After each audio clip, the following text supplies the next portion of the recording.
with me a very special guest. Her name is Teniele Arnold. She's a free spirit. Her professional life is photographer, author, bookkeeper, and she blends those with yoga and reading. What a fantastic combination.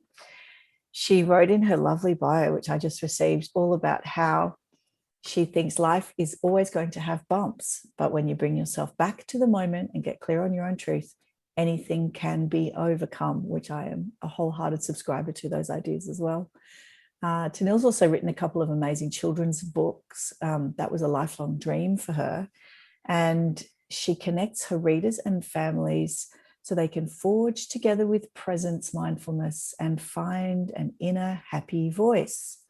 So there's 2 books at this stage that I'm aware of. One is called The Adventures of Ellie's Wellies, and the other is called Finding Your Happy Voice, which is a book that guides both children and parents to pause busy lives and connect, move through emotions, discover tools.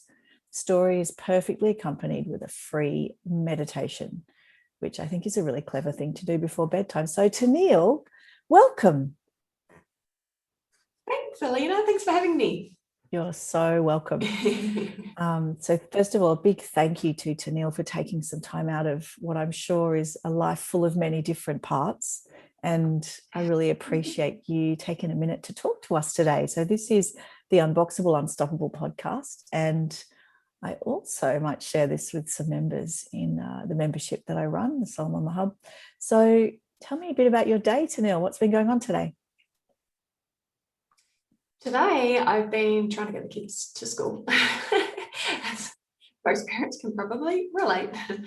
But no, it's quite busy at the moment because it's end of financial year, of course, and I'm a bookkeeper as well. So I've got a few books to tidy up before the end of financial year, as well as my own.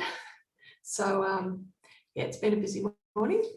Yeah, of course. And I think many of us will relate to that. I also had a morning with 3 different trips to 3 different schools today. Sometimes I do that all in one trip, like an Uber pool. Oh my gosh. But today it was one little boy needed a bit more of a sleep in, and one little girl had band early, and one big boy had a late start in year 12. So the 3 of them all left at different times. So I had to do 3 different trips. It was quite funny. Oh my gosh. Yeah. And the littlest one did a little bit of an accident in the bed last night. So I was woken up at about 2 a.m. and that's quite rare for him, but it happens sometimes if he's really tired. And so there I couldn't get back to sleep. So I watched the rest of a fantastic documentary I'm watching at the moment. So that's I've got slight bags under the eyes today. Oh my gosh. I'm sure you can relate. Yeah. I think it's really cold at the moment as well. So I think it's just like that having, even me, it's like, oh, I got to get up out of this nice warm bed. But yeah, it was a bit tricky getting them there today. And where are you? Where do we find you today? So I'm in Gidgee. So I'm on 5 acres in Perth, Gidgee. Where are you? You're over east, aren't you? You're Perth, Western Australia. There's an international audience for this, so I'll just explain. Perth is like the most remote city in the world, apparently, in terms of geography. My father also lives in Perth. And yeah, I'm in Sydney, Australia. Yeah. So cool. Where does your dad live? My father lives in, where does he live now? He just moved a little while ago. North Perth. So near the city, Mount Lawley. Near the city. Yeah. So I'm more country. Yeah, amazing. And is it a town where you live, or you're on acreage, you said? Yeah, so I'm on 5 acres. So there's a lot of big properties around here. So it takes me about 10 minutes to drive the kids to school, which is pretty good. I have no traffic lights, so I can't complain. That's nice. Yeah, and the town centre is just up the road. But then I'm also I'm only 30 minutes from the city. Like I'm kind of 30 minutes from everywhere, really. But yeah, so it's country, but not too country. How fantastic! Not too far away. And what do you have on your land? Yeah, that's cool. What do you have on your land? Just bush. It's just a bush block. So we've just got bush, and we've got this massive dam which fills up in the winter, but it does dry out in the summer. Working on keeping that full all year round. But yeah, so it's quite big actually. that's lovely. I love being near the bush and the nature and the water. Yeah. And is it pretty flat Lovely. where you are, or is it hilly? Fairly flat. There's a little bit of hill, not too much. We're not on our property anyways. Yeah. A lot of Perth is quite flat nearby. Yeah. Got a nice big hill outlook, like on one side of us. There's no neighbours, like it's just this big massive hill, so that's nice in the winter because it's all nice and green and beautiful. Do you take inspiration from sorry, I interrupted you. You go ahead. No, I was just going to say, yeah, it's just beautiful. I love where I live. It sounds amazing. And do you take inspiration from the place that you live for your books and for your work? Yeah, so The Adventures of Ellie's Wellies is, well, both books are characters are my son and my daughter. And The Adventures of Ellie's Wellies definitely was taken from the property and her adventures when she was younger. So she's just turned 10 last week. But yeah, really from when she was a 3-year-old, kind of exploring out in nature and on our property. And a couple of the images are actually photographs that I photographed of her, splashing in puddles and that kind of thing, that I gave to the illustrator as inspiration to draw the illustrations for the book.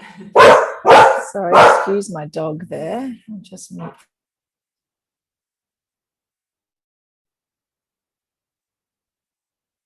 That was my husband coming out to help the dog be quiet.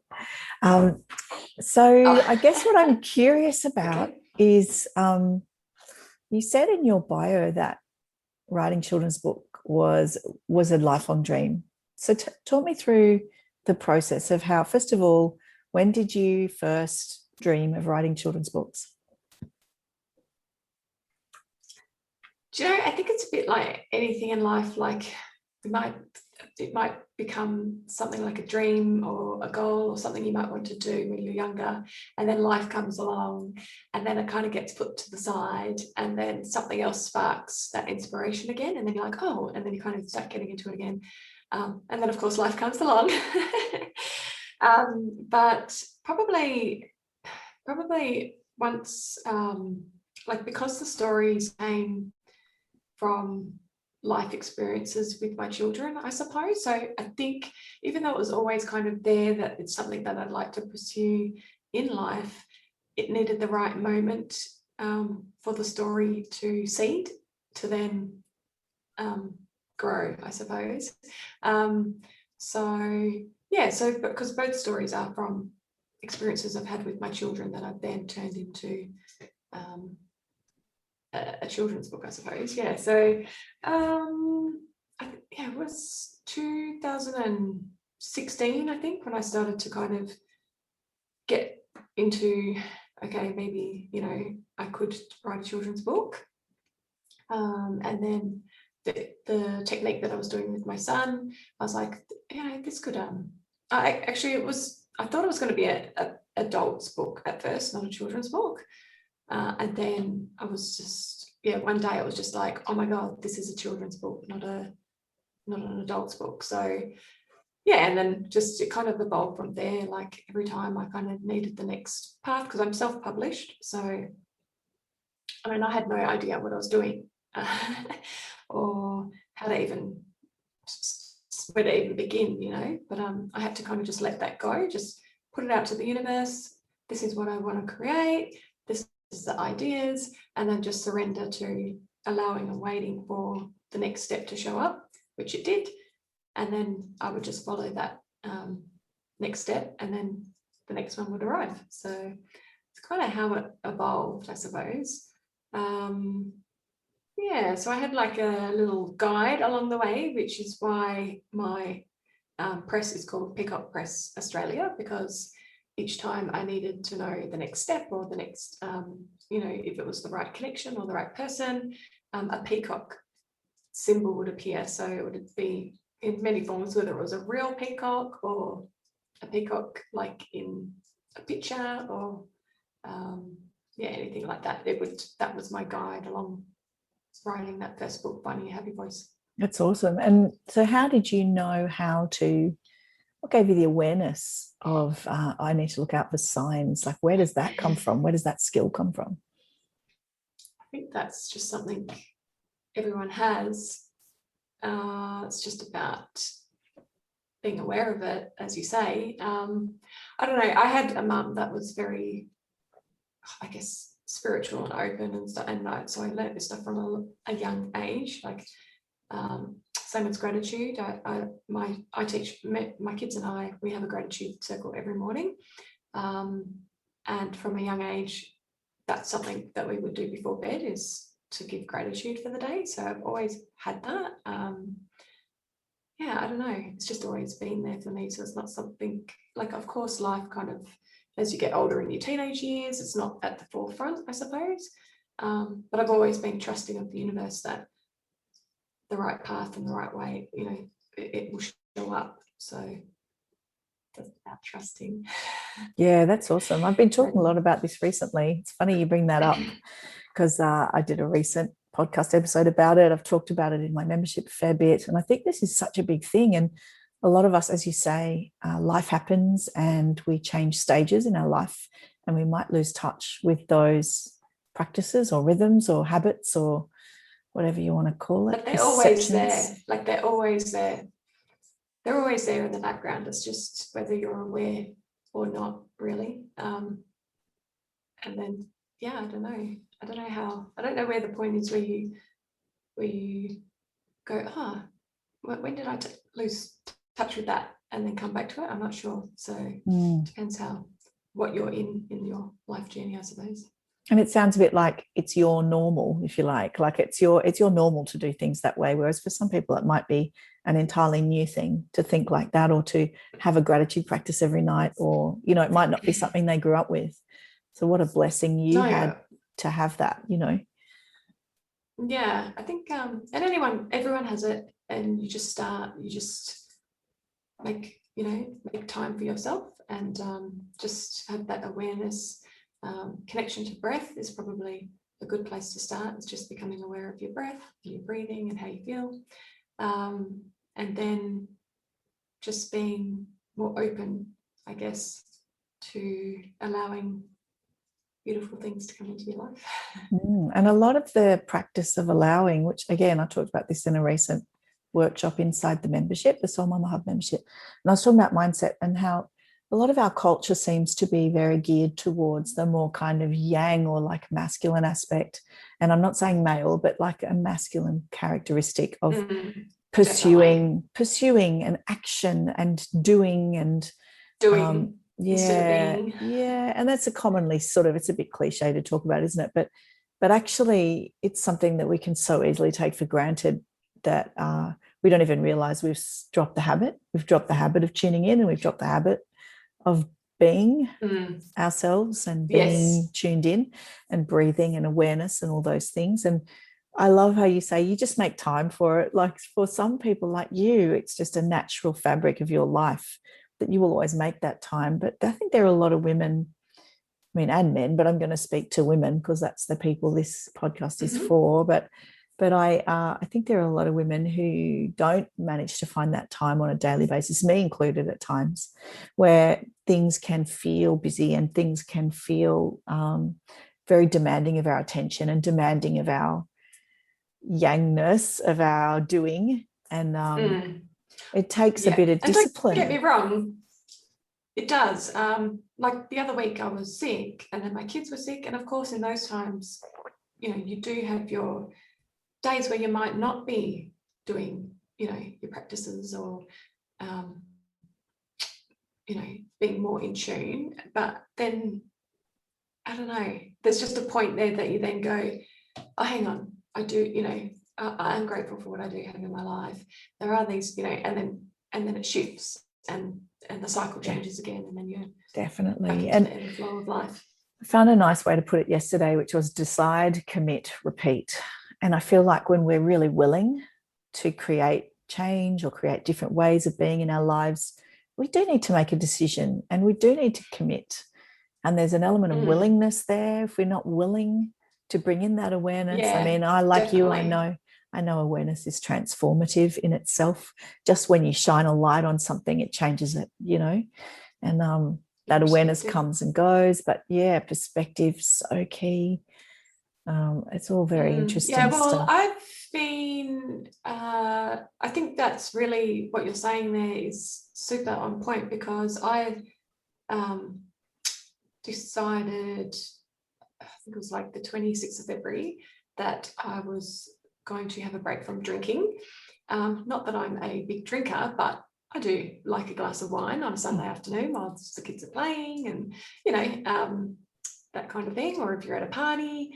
But I decided, no, I'm going to not drink for a little while. And so, yeah, it's been 3.5 months now, but it's really hard to make that change and to commit to it and have the willpower to stick with it. And I think it's important to have, a reason or a why as to, why you're doing that, to help you maintain it and stick with it. And why did you make that decision?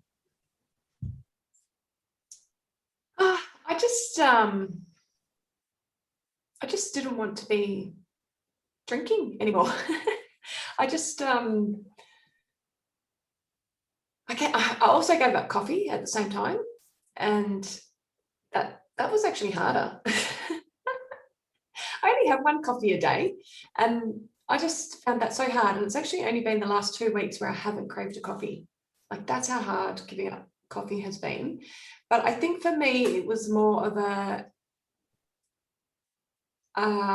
especially with the coffee, like not controlling me, like me being in control of the addiction of coffee.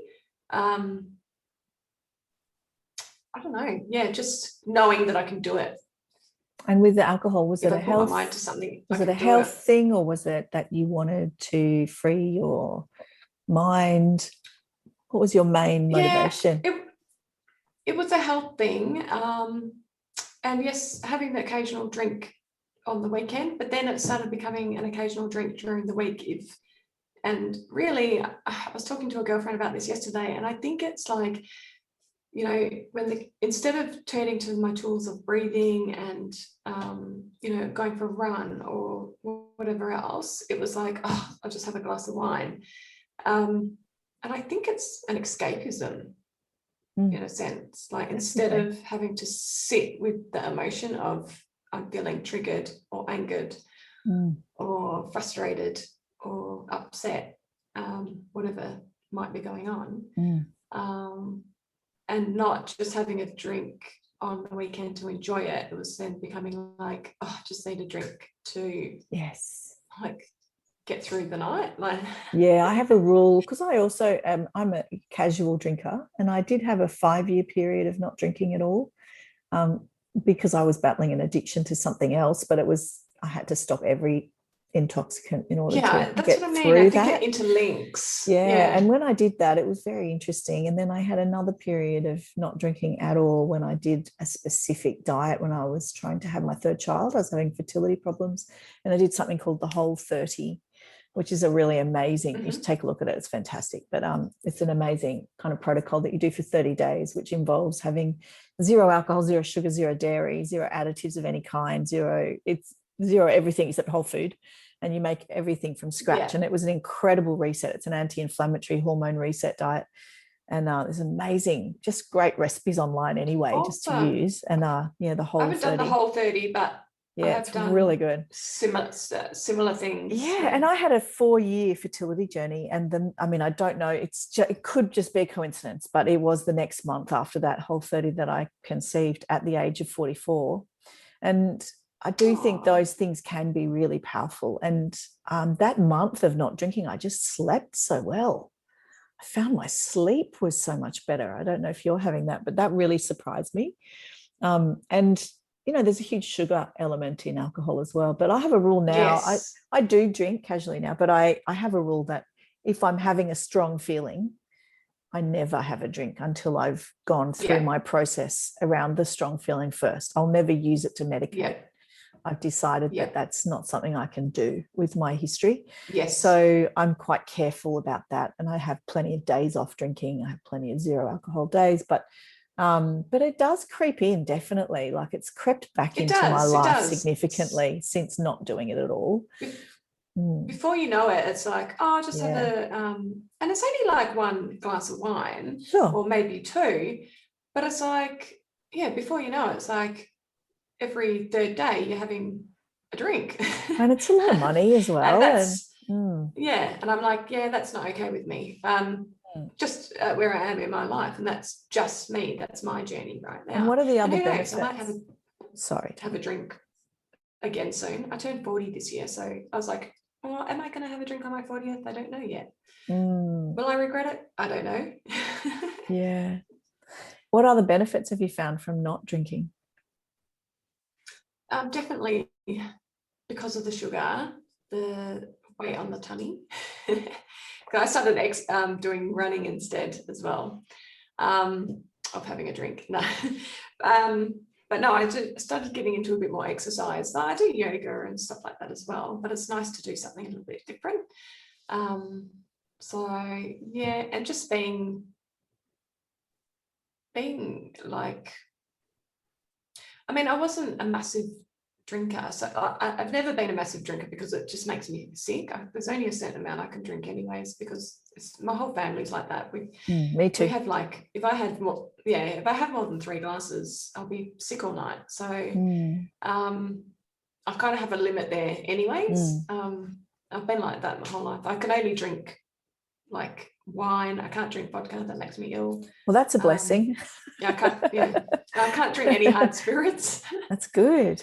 And now I want to shift gears a little bit. I'm so interested to shift gears a little bit with you and talk to you a bit about your history in work. So one of the key themes of this podcast is unboxable, unstoppable. So you've told me about the unstoppable part. You've given up drinking, written children's books, fulfilled some dreams, exercising. You sound like a bit of a humble powerhouse to me, but I'm really curious about the unboxable part, about all the things you did leading up to now. So can you give me a potted history of your, say, what you did following school, maybe? I don't know, at school, following school. Talk to me about all the things you've done. All right. So I started working from a very young age. I was in Australia. You're not allowed to work and get paid. And I think it was 13 at the time, quite a few years ago now. But I was 11 when I started working. And I was working in a video store. So I used to go after school and rewind videos and and recommend titles to customers and that kind of thing. And every job I've been in, I say this in a way, like, I don't know, I've always been like, I like to do a really good job, and I've always been good at what I do, and I've always been recognized for that, I suppose. So like when I was in the video store, we'd have mystery shoppers that would come in and they'd like rate you but you didn't know who they were. And then you'd get like, so I got like a really good report thing on that. So Awesome. Stuff like that. Like I always pride myself in what I do, I suppose. Like I have always thought, if I'm working for someone, like how would I like to run that for my business? Like how would I want that to be my staff, representing my business? There's an integrity and I've there. always been, so I did that for 5 years, and then from that I had little jobs in between on school holidays, stuff like that. I worked in a advertising company during that time, just helping out in the office, and I was always, so that job I never applied for it, like I was offered the job. And it's quite funny because my human design, I'm a projector. And so now when I look back at it, I'm like, wow, that's so interesting, because part of my design is that I'm to wait for the invitation. And so, so it was actually my brother's job in the video store, and he didn't turn up for a shift one day, and I'd gone to return our videos, and the boss didn't know where he was. And he's younger than me. And we used to get paid credit. We didn't even get money. We'd get credit to spend in store.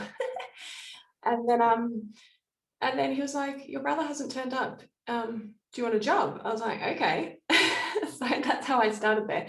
But And then so I went from like a junior and then obviously became a manager and then had people younger than me once I was older. And then from there, when I kind of, I moved out of home when I was 17. And so I had to get a job that had, paid a little bit more to pay for those expenses. And so I had to apply for my first job when I was 18. And that was as a barmaid. And so I had done bar experience. I went to TAFE for I didn't finish the certificate. I pretty much got the experience that I did what I needed to get, and then I got out, got the experience I needed and moved on. But so I'm kind of hopping around there. But so then I was a barmaid for quite a while. So I was running a bar in the area where I am, and I had a guy come in one night, and I was been serving him all night. And then he was like, I'm going to put you up for Barmaid of the Month. And so there's a magazine here in WA. Actually, I think it's Australia-wide. At the time, it's called Ralph Magazine. I don't know if you've heard of that. But it's I remember it. Like a, but it was all nice.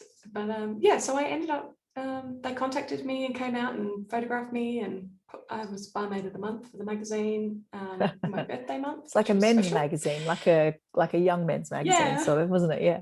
It is. Yeah, it is. But I was nicely dressed. Yes, no, you weren't the centerfold. No. No. And then, so whilst I was working there, I would have been 20 at the time, my girlfriend and I decided to start our first business together. So we went into a partnership and we started a events coordinating business. Fantastic. So and I would say that was probably like the beginnings of online business. Like we were at the forefront of that when I look back now, because we utilized MySpace. Do you remember MySpace? Oh, yes. Before Facebook? Oh, yes. Yeah, so we utilized MySpace. And we turned MySpace into gathering lots and lots of friends on MySpace. Clever. To then advertise to. And then we used to advertise these events to all these followers on MySpace. Wow, the original like pre-Facebook group. Yeah. So we would, in conjunction with where I worked, we were able to put on some events there. And so we used to get, and back those days, you used to be able to get in touch with like the suppliers of the liquor companies, and they would provide you lots of promo stuff and promo gear, and so they could have door prizes and all that kind of thing. And we used to sell ticketed events to these like themed nights. And that was probably the beginnings of like my full entrepreneurial journey, I suppose. I mean, I did other little bits and pieces when I was young with my brother, like, I'm sure everyone's done like the sell succulent plants on the side of the road to your neighbours and things like that. But but that was our first official registered business together. And Amazing. then but from there I've done all sorts. I've worked for Disney. I've been a sales and merchandising rep for Disney Buena Vista. So I used to go and service all the stores. So I know a lot about marketing and in-store setup and displays, which has helped me when I've been with my books. So when I'm out in bookstores, I know the drill because it's very similar to DVDs. And that job I actually went for a mystery shopping job. And when I was in the interview, they looked over my resume and they said, you're too qualified for this position. We've got another position going. Do you want to come in for an interview for this job? So I had an interview there, and then they took me across the hall to have an interview with this other lady. I didn't even know what I was going for. And she was like, oh, do you want to be a team on this with Disney Buena Vista DVDs? I was like, wow. You just never know, do you? You just never know where things are going to lead. It's that thing about mystery. So I got in for a casual position and walked out with a full-time job. Right.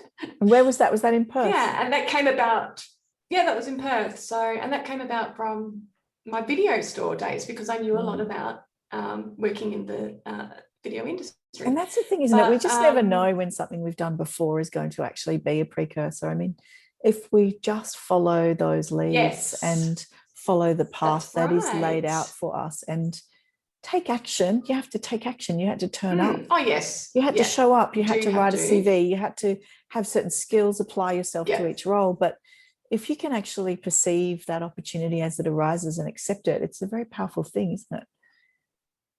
It certainly is. And even, I mean, I've had so many little in-between jobs, so I skipped a bit there, but I had a job that I was working, and this is back then, like you could kind of get away with things a little bit. And my friends reminded me of this recently, and I was like, did I? Did I really do that? Like, but I was working in the bar, and I was like, I don't want to work in a bar anymore. And I'd gone back to TAFE. I did a year of study in legal business admin, because that's all that was going. So I said, yep, I'll just do that, and I did that. And then I didn't really have a plan. I was just like, that was what was available. I'll do that. And then I applied for a position in a office, because I was like, I need to get some kind of full-time job, you know, something a bit more stable. And so I applied for this job, and it was for a like printing and die cutting company. So what they do is they have people come in with like books or like your boxes, presentation folders, and they come in and they have it all designed up there, and then they would print it, and then they die cut it. So they cut it out, and then in the back, and then they would put it all together. So those have to be all pre-folded and glued and all that kind of thing. So I was in the office in the admin, and they're like, do you know how to do MYOB and blah, blah, blah. And I'm like, yeah, I know how to do that. Well, I rocked up day one with a book called MYOB for Dummies. I didn't know how to do MYOB. I just said I did. That's an accounting software. Yes. And I just winged it. And anything I didn't know, I just looked it up in the book and worked it out. And that's really interesting. So in your bio, you said you are unafraid to fail while constantly striving to reach your dreams and goals. Is it that you were unafraid, or is it that you had fears but did things anyway? Yeah, I do that a lot. If you have a fear, do it anyways, because what's the worst that's going to happen? They're either going to say, sorry, you're sacked, or no, you can't do that, or that doesn't happen. You know what, you just got to think, what is the worst thing that's going to happen anyways, and how would I feel if I did that? Like, if that happened, like, am I going to die? Am I going to crawl into a hole? Like, just show up and do it anyways. But yeah, well, and then so from there, I learned that program. I learned all about die cutting and pre-folding and gluing and all that stuff. And that actually I needed when I then got that job for Disney, because we used to have to set up a lot of promotional gear. And so I needed to know how to do all this box putting together and folding and all that. And then from there, I went and did, I drove dump trucks with my husband for a year. So that was super fun. And then when I got back from there, my parents had started the company. They had been started the company with my dad's brother-in-law, and they'd split, and they'd kind of taken over the company on their own. They had no idea how to do books, and they were like, can you just help us out a little bit? And then that's how I started bookkeeping. And then from there I had to like obviously carry on my study, because new laws started coming in and all the stuff, and had to get different registrations and all. Take some action. And yeah, I've been doing that for like, I don't know, 13, 15 years or something. And in between writing children's books. And the premise of your children's books, what guided you to make children's books that are based around moving through emotions, pausing in lives, discovering tools, meditation, breathing? What drove you to do those? As you can see from what I've told you so far, I was doing all the time, and I'd forgotten how to be.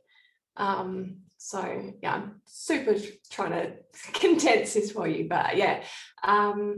So from there, over the years, I've been having this gut issue, and I hadn't really connected what it was, or it wasn't happening that often. But then when I fell pregnant with my son, it was becoming more there.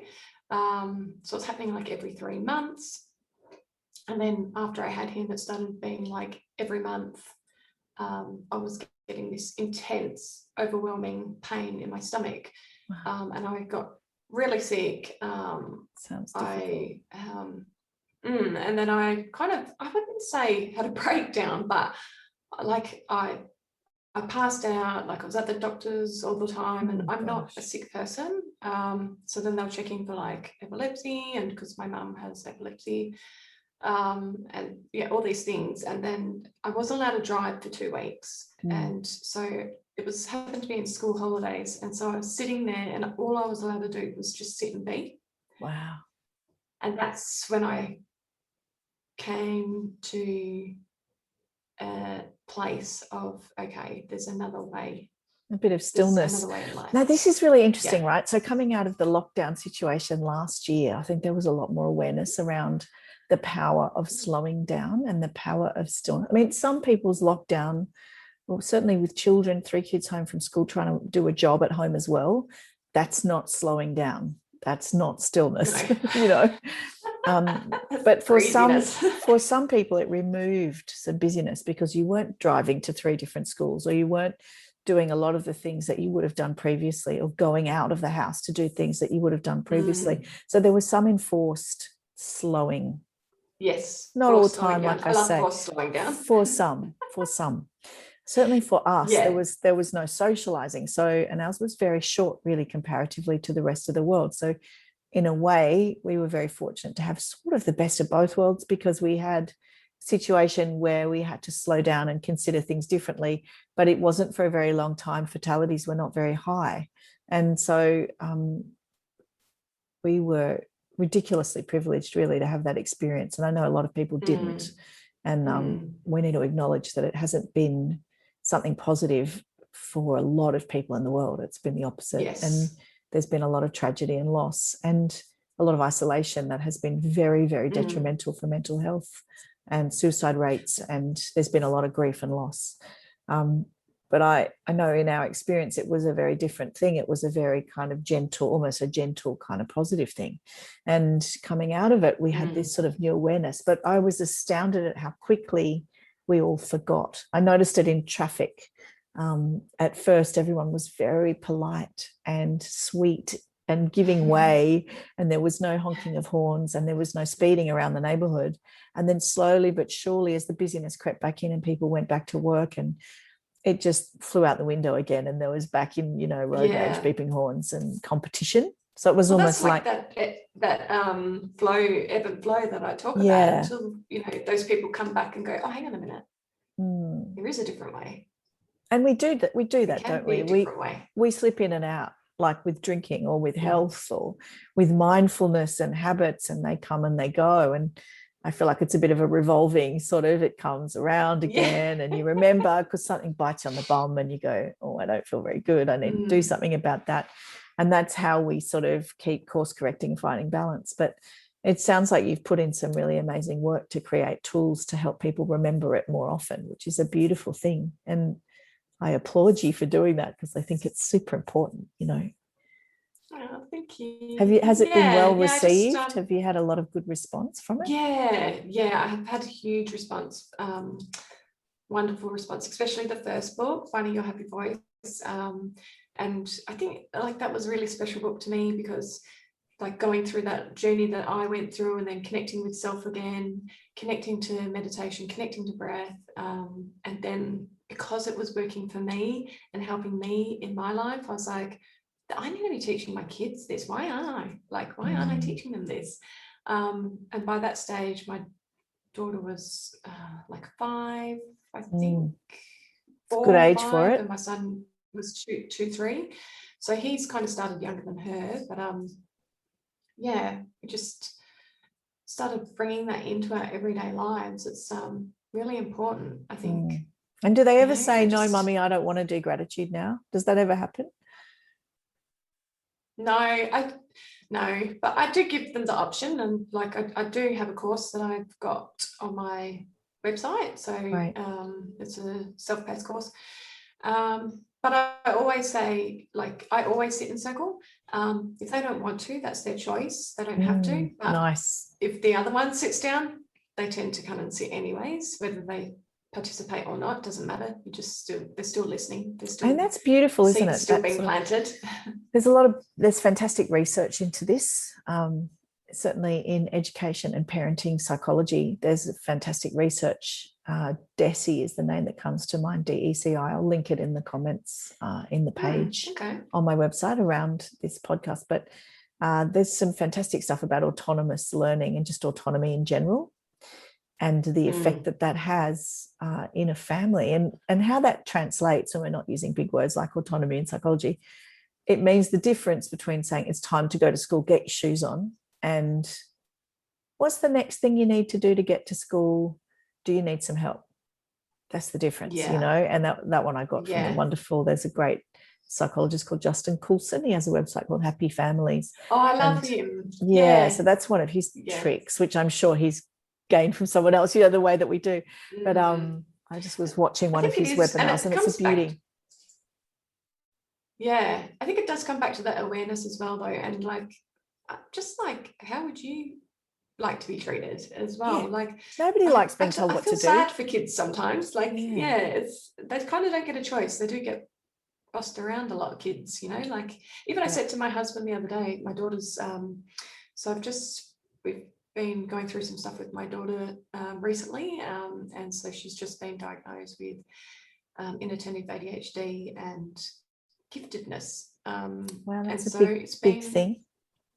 Yeah, and it's been challenging because it's also, I've been having to re-look at everything I do and everything in my life, because I'm talking with her, she's like, there's a possibility that you too could have inattentive ADHD. And when you start looking into it and looking back over your life, it's confronting, and it's also challenging for me when there's things that she needs help with, but it's like, but I struggle with that. How can I help her if I'm struggling with that, you know? And so it's like it's a learning and growth experience for myself as well as her. Well, how you can help is that you have the most fantastic compassion for her if you've been through it. Yeah, that's how you help. So it's just really interesting. But I said to him, because she's, you know, some days she's not wanting to go to school for certain reasons, and I said to him, you know, it really sucks, like, as a kid, because you have to go to school and you just have to suck it up and you just have to go, right? And I'm like, I know that's part of life, and maybe that's part of building resilience and stuff, I don't know, but I'm like, as an adult, if I was to go to a workplace and I wasn't liking the boss, or there was a problem with a co-worker, like, I would raise the issue, or I would make a change, or I would leave, you know, like, I wouldn't put up with it. Whereas as a kid, it's like, no, you have to go do this. Like, they don't, so that a lot of their power is taken away. Yeah, so the agency. The times where, you know, we have an input on their life, it's like, that coming to, like, what's the next thing you have to do to, you know, get out the door to leave school, like, instead of telling them what to do all the time, like, they get told what to do all day at school. So the way Justin Coulson put it, which was beautiful, was prioritize connection over direction. So instead of directing and being an authority, connect.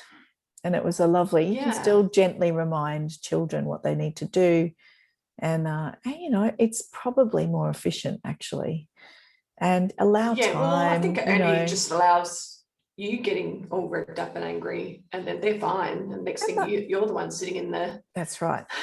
I mean, easier said than done, right? We're asking a child to regulate their emotions when we struggle to regulate our emotions. I mean, it's such a huge call, isn't it? It's a huge big call. ask. Yeah. Big ask. It's a lovely, I like that approach.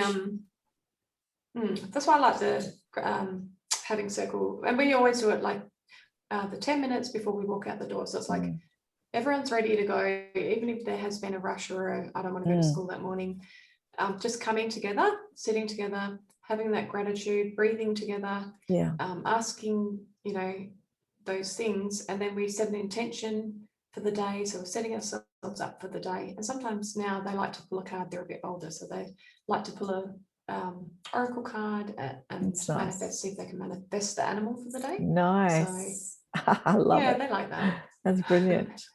Well, I'm conscious. You're walking out of the house calm and connected. You know, you're not going out the house crazy. What a great way to start the day.